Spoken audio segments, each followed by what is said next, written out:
Hello दोस्तों, welcome back. चलिए start करते हैं आज का अपना क्लास। आज की क्लास में हम सब जो है केमिस्ट्री में जो है आयनिक कंपाउंड के बारे में जानेंगे। तो चलिए स्टार्ट करते हैं।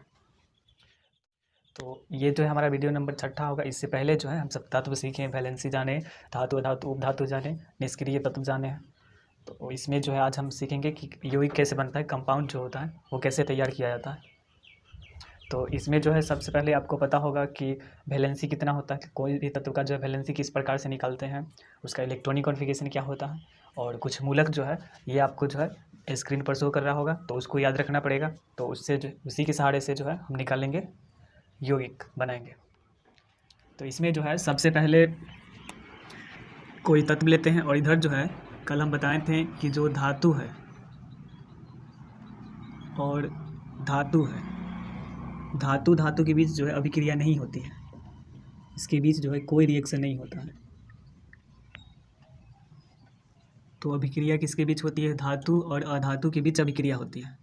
धातु और अधातु के बीच जो है अभिक्रिया होती है, और इससे जो अभिक्रिया होती है और जो यौगिक बनता है उसको हम बोलते हैं आयनिक यौगिक।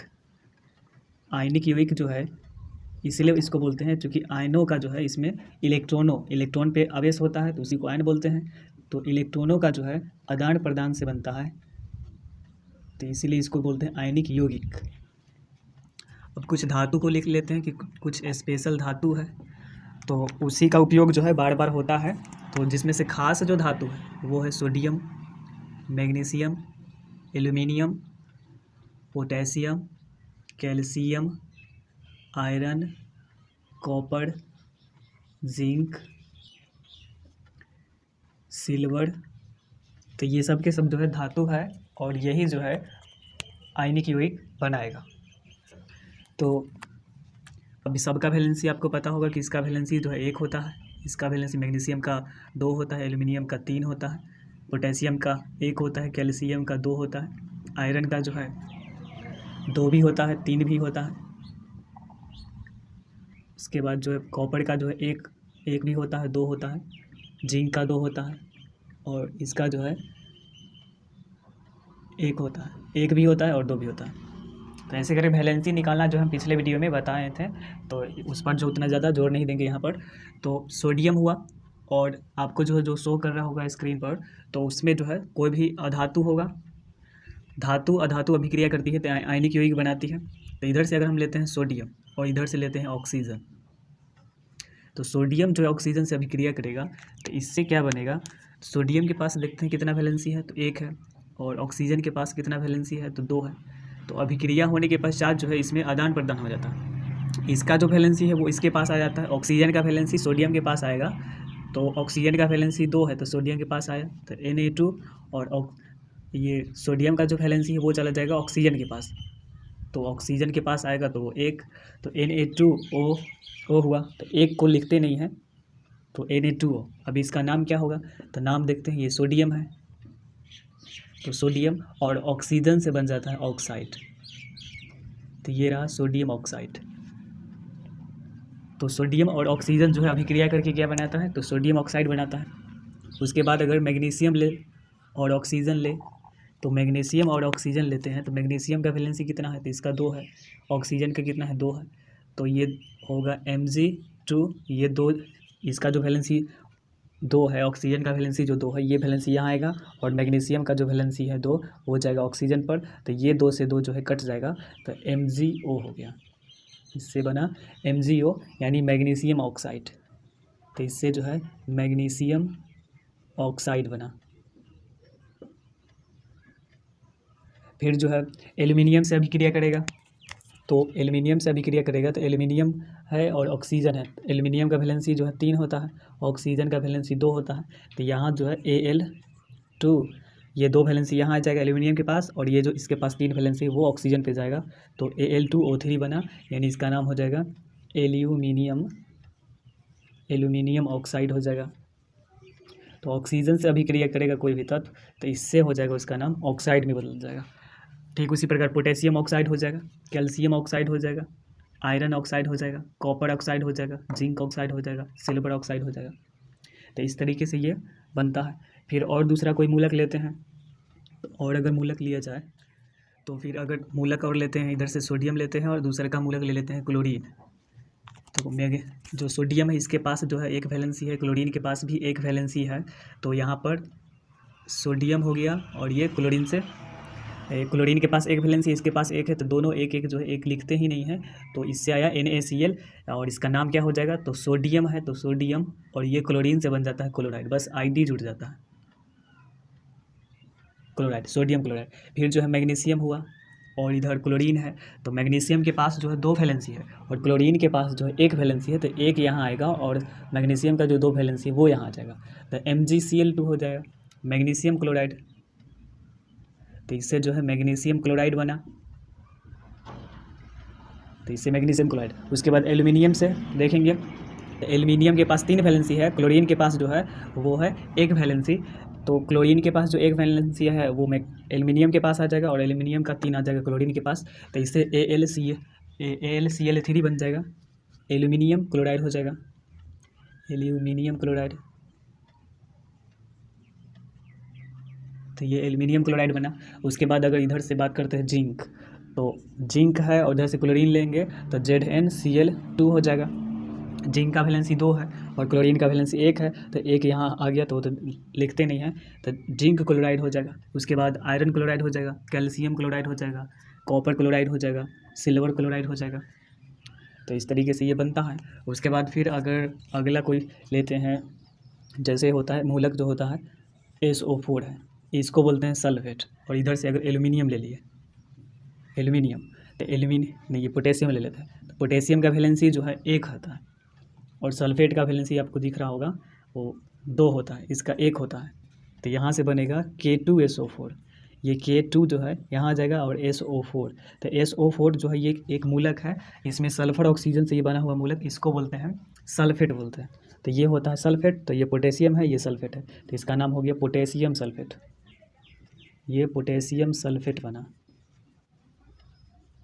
तो ये पोटेशियम सल्फेट हो गया। ये पूरा का पूरा एक ही काम करेगा, एक अधातु का ये काम करता है और इसका जो वैलेंसी होता है आपको दिख रहा होगा कि 2 होता है वैलेंसी। तो यहाँ पर K2SO4 हो गया पोटेशियम सल्फेट।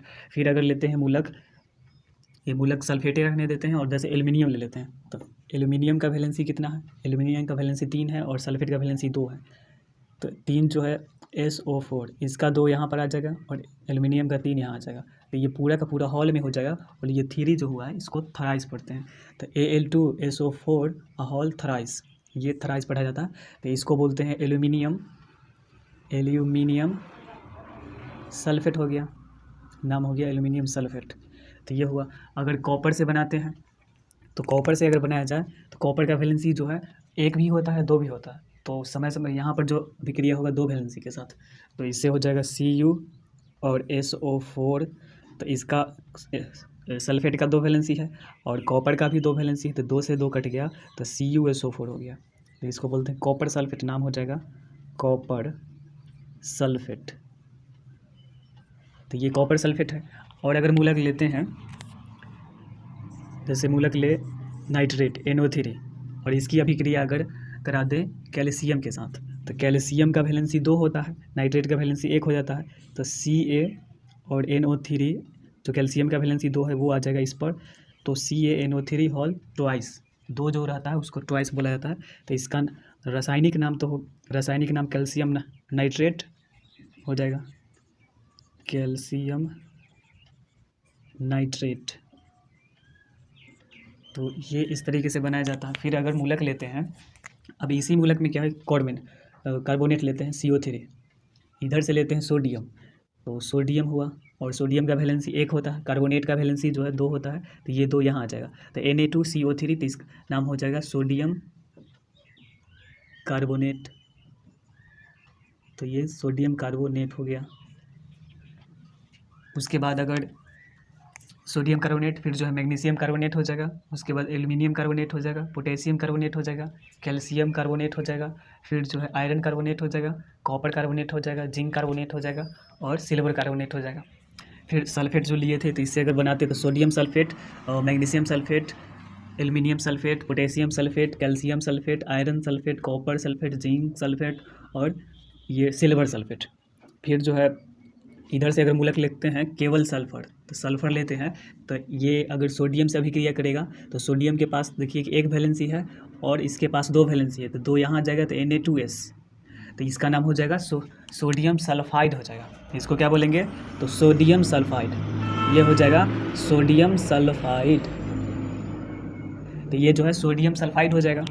तो यहाँ से sodium sulphide, magnesium sulphide, aluminium sulphide और potassium sulphide, calcium sulphide, iron sulphide, copper sulphide, zinc sulphide, silver sulphide. फिर जो है अगर मूलक लेते हैं फ्लोरीन लेते हैं, फ्लोरीन F, तो इसका भी वैलेंसी 1 हो जाता है, तो इससे बन जाएगा सोडियम फ्लोराइड NaF, क्योंकि दोनों का वैलेंसी 1-1 है, तो सोडियम फ्लोराइड हो जाएगा, मैग्नीशियम फ्लोराइड हो जाएगा, एल्युमिनियम फ्लोराइड हो जाएगा। फिर पोटेशियम से बनाएंगे तो पोटेशियम फ्लोराइड हो जाएगा, कैल्शियम फ्लोराइड। तो कैल्शियम फ्लोराइड अगर बनाएंगे तो कैल्शियम का वैलेंसी जो है 2 है और फ्लोरीन का वैलेंसी 1 है, तो इसका वैलेंसी यहाँ आ जाएगा, इसका वैलेंसी 1 तो लिखते नहीं है, तो ये कैल्शियम फ्लोराइड हो जाएगा। फिर जो है आयरन फ्लोराइड हो जाएगा, कॉपर फ्लोराइड हो जाएगा, जिंक फ्लोराइड हो जाएगा और फिर उधर सिल्वर फ्लोराइड हो जाएगा। उसके बाद क्लोरीन से ये बता ही दिए। फिर जो है आगे है मूलक ब्रोमीन हो जाएगा, तो सोडियम ब्रोमाइड हो जाएगा, ब्रोमीन से ब्रोमाइड, तो NaBr।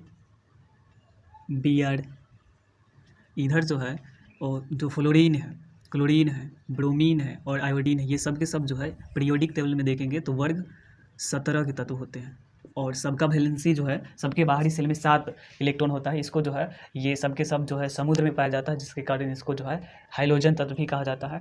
तो ये इसको हाइड्रोजन तत्व बोलते हैं और ये सब का गुण वही एक ही होता है और इसके बाहरी सेल में 7 इलेक्ट्रॉन और इसका वैलेंसी कितना हो जाएगा? तो 7 है तो 8 में से घटा लेंगे तो 1, तो इसका वैलेंसी 1 हो जाता है। तो फ्लोरीन से फ्लोराइड हो जाएगा, क्लोरीन से क्लोराइड, ब्रोमीन से ब्रोमाइड, आयोडीन से आयोडाइड। तो अगर ब्रोमीन से बनाते हैं तो सोडियम ब्रोमाइड, उसके बाद magnesium bromide, aluminium bromide, calcium bromide, ये पोटेशियम है, ये potassium bromide, calcium bromide, iron bromide, copper bromide, zinc bromide और ये सिल्वर ब्रोमाइड। उसके बाद अगर आयोडीन से बनाते हैं तो सोडियम आयोडाइड हो जाएगा, NaI, सोडियम आयोडाइड। उसके बाद जो है मैग्नीशियम आयोडाइड, एल्युमिनियम आयोडाइड, तो एल्युमिनियम आयोडाइड क्या हो जाएगा? तो AlI, और एल्युमिनियम का 3 वैलेंसी है तो 3, AlI3, aluminium iodide. Potassium iodide तो Ki हो जाएगा, पोटेशियम का भी 1 है और आयोडीन का भी 1 है, तो potassium iodide, calcium iodide, iron iodide, copper iodide, zinc iodide, silver iodide, तो ये हुआ।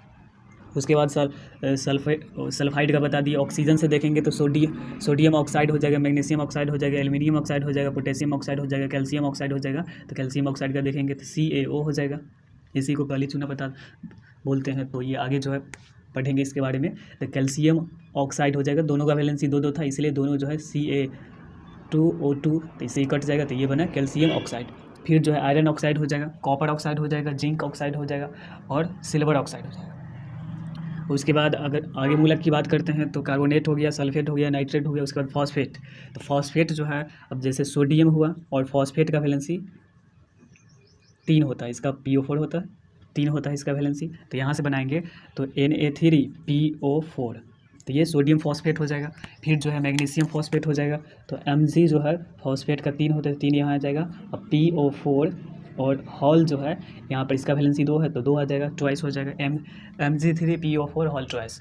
तो इससे जो है मैग्नीशियम फॉस्फेट हो गया, एल्युमिनियम फॉस्फेट हो जाएगा, पोटेशियम फॉस्फेट हो गया, calcium phosphate, iron phosphate, copper phosphate, zinc phosphate, silver phosphate, ये हो गया। तो इतना सारा जो है ये मूलक का बताया है। तो इसमें बहुत सारा यौगिक जो है बिना याद किए हुए जो आप इससे बना सकते। चलिए आगे देखते हैं। आगे अगर मूलक है जैसे ये NO3 हुआ, SO4 है, सल्फेट हुआ, कार्बोनेट है और फॉस्फेट है, इसको बोलते हैं नाइट्रेट, इसको बोलते हैं सल्फेट, को लिखा हुआ दिख रहा होगा स्क्रीन पर। ये कार्बोनेट है और ये फॉस्फेट है। तो ये जो मूलक है, अब इसकी वैलेंसी की बात किया जाए तो इसका जो वैलेंसी होता है, इसका 1 होता है, इसका 2 होता है, इसका भी 2 होता है और इसका 3 होता है। तो इसमें जो सोडियम से बनाएंगे तो सोडियम नाइट्रेट, सोडियम सल्फेट, या फिर पहले जो है इधर कोई एगो धातु ले लीजिए, एक धातु और सब मूलक, नहीं तो जो है कोई एगो मूलक ले लेंगे और सब से बना देंगे, तो ऐसे करके बनाया जाता है। तो यहाँ पर जैसे मैग्नीशियम लेते हैं और सल्फेट लेते हैं, तो magnesium sulphate, aluminium sulphate, potassium sulphate, calcium sulphate, तो ये सब बनेगा। इसी जो भी मूलक है इसमें अगर हम हाइड्रोजन लगा दें, तो जैसे नाइट्रोजन है, नाइट्रोजन हाइड्रोजन से अभिक्रिया अगर करेगा तो हाइड्रोजन का भी देखेंगे तो अधातु है, लेकिन वो इलेक्ट्रॉन लेता नहीं है, देता है, तो इसका एक वैलेंसी होता है। और इसका भी देखेंगे एक, तो HNO3 हो जाएगा। तो ये हाइड्रोजन नाइट्रेट हो गया। क्या हुआ? तो हाइड्रोजन, ये हाइड्रोजन नाइट्रेट हो गया, हाइड्रोजन नाइट्रेट। और तो ये एक यौगिक बन गया। और हाइड्रोजन से जो भी तत्व अभिक्रिया करेगा, जो भी मूलक हो या फिर अधातु अभिक्रिया करेगा हाइड्रोजन से, वो सब के सब जो है क्या होगा, ये अम्ल हो जाएगा। तो ये एक अम्ल होगा अगर हाइड्रोजन से अभिक्रिया किए हुए है। अम्ल को पहचानने का यही तरीका ही है कि शुरुआत में अगर हाइड्रोजन से स्टार्ट है, कोई भी फार्मूला रहे, कोई भी कंपाउंड रहे, अगर हाइड्रोजन से स्टार्ट है वो क्या होगा, अम्ल होगा, एसिड होगा, एसिड। तो ये अम्ल हो गया। अब इसी में जो है सल्फेट अगर अभिक्रिया कर ले हाइड्रोजन से, तो सल्फेट का वैलेंसी 2 है, तो H2 हो जाएगा, SO4 हो जाएगा, तो ये भी क्या होगा, अम्ल हो जाएगा। उसके बाद कार्बोनेट अभिक्रिया करेगा, तो ये अम्ल का नाम क्या हो जाएगा, तो ये हाइड्रोजन सल्फेट हो जाएगा, फिर जो है हाइड्रोजन कार्बोनेट हो जाएगा, फिर हाइड्रोजन जो है फॉस्फेट हो जाएगा। तो ये इसका तो एक अलग ही चैप्टर है, तो इसको बाद में बात करते हैं। क्या हो कि इसका जो है ये सल्फेट जो है, सल्फेट मूलक है और इससे केवल एक जो है हाइड्रोजन अभिक्रिया करेगा, तो SO4, HSO4 हो जाएगा। तो यहाँ से होगा क्या कि यहाँ ये अभिक्रिया नहीं किया, यहाँ पर हाइड्रोजन एक ही है, तो एक हाइड्रोजन सल्फेट को जो है क्या, कितना इलेक्ट्रॉन चाहिए, तो सल्फेट का वैलेंसी ही बता देता है कि कितना इलेक्ट्रॉन चाहिए। सल्फेट को चाहिए 2 इलेक्ट्रॉन, और एक हाइड्रोजन कितना इलेक्ट्रॉन देता है, तो एक हाइड्रोजन जो इलेक्ट्रॉन देता है वो 1 देता है। तो एक हाइड्रोजन 1 इलेक्ट्रॉन दिया, तो अभी देखिए कि सल्फेट को क्या गो इलेक्ट्रॉन बचा हुआ है लेना, तो एगो इलेक्ट्रॉन ये किसी से लेगा, तो ये भी एक मूलक हो जाता है। तो इस मूलक का नाम हो जाता है हाइड्रोजन, हाइड्रोजन सल्फेट, ये नाम हो जाता है। और इसका वैलेंसी 1 होता है, क्योंकि यहाँ पर इसका सल्फेट का वैलेंसी 2 था और इसमें एक हाइड्रोजन दे दिया इसको, तो इसका इसका जो वैलेंसी हो जाएगा, इलेक्ट्रॉन चाहिए 2, वैलेंसी का मतलब जितना इलेक्ट्रॉन उसको चाहिए वही वैलेंसी होता है। तो इसका सल्फेट का वैलेंसी 2 था, एगो इलेक्ट्रॉन दे दिया है हाइड्रोजन, जिस कारण से अब इसका जो है एक ही वैलेंसी रह गया। तो इसको हाइड्रोजन सल्फेट बोलते हैं, या फिर इसी को बोलते हैं बाई सल्फेट, बाई सल्फेट लग जाता है इसमें, तो बाई सल्फेट। तो इसका वैलेंसी 1 हो जाता है। तो ये अपने आप में एक मूलक हो गया जो आपको दिख रहा होगा स्क्रीन पर। फिर जो है कार्बोनेट बनाएगा, तो HCO3 हो जाएगा, तो इसको बोलते हैं बाई कार्बोनेट, ये बाई कार्बोनेट हो गया, तो इसका भी वैलेंसी 1 हो जाएगा। फिर जो है फॉस्फेट अगर बनाएगा, तो ये हो जाएगा HPO4, और इसका इसका नाम जो हो जाएगा बाई फॉस्फेट, बाई फॉस्फेट या फिर हाइड्रोजन फॉस्फेट। और पहले इसका वैलेंसी 3 था, एक को हाइड्रोजन आया है, तो इसका वैलेंसी जो है 2 रहेगा। तो ये भी जो है ये by sulphate, by carbonate, by phosphate, ये तीनों ही तीनों जो है मूलक है। और ये तो मूलक रहा ही नहीं, क्योंकि इसका वैलेंसी देखेंगे तो एक भी नहीं बचा, एक ही था इसके पास, इसका वैलेंसी एक ही था, एक ही इलेक्ट्रॉन चाहिए ही, तो जो हाइड्रोजन दे दिया, तो ये एक प्रॉपर तरीके से यौगिक बन गया। तो अब अगर मान ली कि यहाँ पर हाइड्रोजन जो हाइड्रोजन सल्फेट है या बाई सल्फेट है, ये अगर अभिक्रिया करेगा सोडियम के साथ, तो यहाँ पर सोडियम का भी एक वैलेंसी है, इसका भी एक है, तो NaHSO4। तो इसका नाम क्या हो जाएगा, इसका नाम ये सोडियम है। ये पूरा का पूरा ये सिस्टम जो है, ये जो दिख रहा है, इसी को बोलते हैं बाई सल्फेट या हाइड्रोजन सल्फेट। तो इसका नाम हो जाएगा सोडियम बाई सल्फेट या sodium hydrogen sulphate, sodium by sulphate या सोडियम हाइड्रोजन सल्फेट। फिर जो है मैग्नीशियम अभिक्रिया करेगा, तो MgHSO4, HSO4 का जो है वैलेंसी कितना है, तो 1 है, इसका तो 2 है, तो ये 2 यहाँ आ जाएगा, तो मैग्नीशियम बाई सल्फेट हो जाएगा या मैग्नीशियम हाइड्रोजन सल्फेट हो जाएगा। फिर एल्युमिनियम करेगा, तो AlHSO4, एल्युमिनियम का 3 वैलेंसी है, तो AlHSO4 होल थ्राइस, तो ये हो जाएगा एल्युमिनियम बाई सल्फेट। फिर जो है potassium by sulphate, calcium by sulphate, उसके बाद जो है iron by sulphate, copper by sulphate, zinc by sulphate और सिल्वर बाई सल्फेट, तो बाई सल्फेट से हो गया। उसके बाद बाई कार्बोनेट में देखेंगे तो सोडियम बाई कार्बोनेट, तो सोडियम हुआ Na सोडियम, और बाई कार्बोनेट HCO3, तो इसका भी वैलेंसी एक ही है, इसका भी एक है, तो NaHCO3। तो यही होता है सोडियम बाई कार्बोनेट, इसी को बोलते हैं sodium hydrogen carbonate, hydrogen carbonate या बाई कार्बोनेट हो जाएगा। और इसी को बोलते हैं, ये होता है सोडा, जिसको बोलते हैं खाने वाला सोडा, बेकिंग सोडा होता है। और एक होता है सोडा जो Na2CO3, ये कार्बोनेट अगर अभिक्रिया किए हुए हुए हैं तो इसको बोलते हैं धोबन सोडा, सोडियम कार्बोनेट होता है। तो इसमें 2 इसीलिए है क्योंकि इसका वैलेंसी जो है 2 है, तो 2 यहाँ पर आ गया तो सोडियम कार्बोनेट हुआ। तो ये सब चीज़ बस समझा जाता है, इसको याद नहीं रखना, समझना है, बस याद रखना है। जो टेबल दिख रहा होगा ये का जितने भी मूलक है तो वो याद रखेंगे। फिर यहाँ पर संयोजकता देखेंगे, इलेक्ट्रॉनिक कॉन्फ़िगरेशन आएगा तो इसका वैलेंसी तो पता ही चल जाएगा कि कितना कितना है, वही संयोजकता होता है। तो यहाँ से सोडियम बाइकार्बोनेट हो जाएगा, magnesium bicarbonate, aluminium bicarbonate, potassium bicarbonate, calcium bicarbonate, iron bicarbonate, copper bicarbonate, zinc bicarbonate और सिल्वर बाइकार्बोनेट हो जाएगा। उसके बाद यहाँ पर देखेंगे बाइफॉस्फेट में देखेंगे तो यहाँ पर सोडियम हो गया और HPO4, तो जो HPO4 है बाइसल्फॉस्फेट है, तो इसका वैलेंसी जो है पूरा का पूरा 2 है, तो ये आ जाएगा Na2HPO4। तो इसका जो नाम होगा सोडियम बाइफॉस्फेट हो गया। उसके बाद magnesium biphosphate, aluminium bisulphate, calcium bisulphate, वो ये पोटेशियम बाइसल्फेट होगा, इससे कैल्शियम बाइसल्फेट इससे हो जाएगा, आयरन बाइसल्फेट हो जाएगा, कॉपर बाइसल्फेट हो जाएगा, जिंक बाइसल्फेट हो जाएगा और सिल्वर बाइसल्फेट हो जाएगा। तो इस तरीके से अगर देखेंगे तो बहुत सारा यौगिक का जो है सूत्र हम बिना रटे हुए, बिना याद किए हुए बना सकते हैं, समझ के। तो उधर अगर मूलक है 14-15 मूलक है तो 14 उधर मूलक है, और देखेंगे इधर धातु जो है 1 2 3 4 5 6 7 8 9 है, हाइड्रोजन ले लेंगे तो 10 हो जाएगा। तो वही जो है 140 जो है कंपाउंड हम तैयार कर सकते हैं, 140 कंपाउंड यौगिक बना सकते हैं बिना रटे हुए, बशर्ते जो है आपको तत्व का नाम, इलेक्ट्रॉनिक कॉन्फ़िगरेशन, मूलक, संयोजकता, ये सब पता थोड़ा सा होना चाहिए। तो इस पर कमांड रखेंगे तो केमिस्ट्री का जो है इतना सारा फार्मूला जो है आप याद रख सकते हैं। याद नहीं रखना, इसको समझा लिखा जा सकता है। तो चलिए इसमें जो आप, आई होप कि आपको ये सब जो है समझ में आया होगा। आप घर पे जो है प्रैक्टिस कीजिएगा। प्रत्येक मूलक से जो है इधर सोडियम हुआ तो sodium chloride, magnesium chloride, aluminium chloride, potassium chloride, calcium chloride, iron chloride, copper chloride हो जाएगा, जिंक क्लोराइड हो जाएगा, सिल्वर क्लोराइड होगा। तो ये इसको जो है कॉपी पर लिखिएगा तो आपको प्रैक्टिस बना रहेगा और आपको अच्छा से क्लियर हो जाएगा। तो आज के वीडियो में बस इतना ही। आने वाला वीडियो में और भी जो है इसमें बहुत सारा चीज़ बचा हुआ है तो उसको पढ़ेंगे। तो तब तक के लिए जय हिंद, आपका दिन शुभ।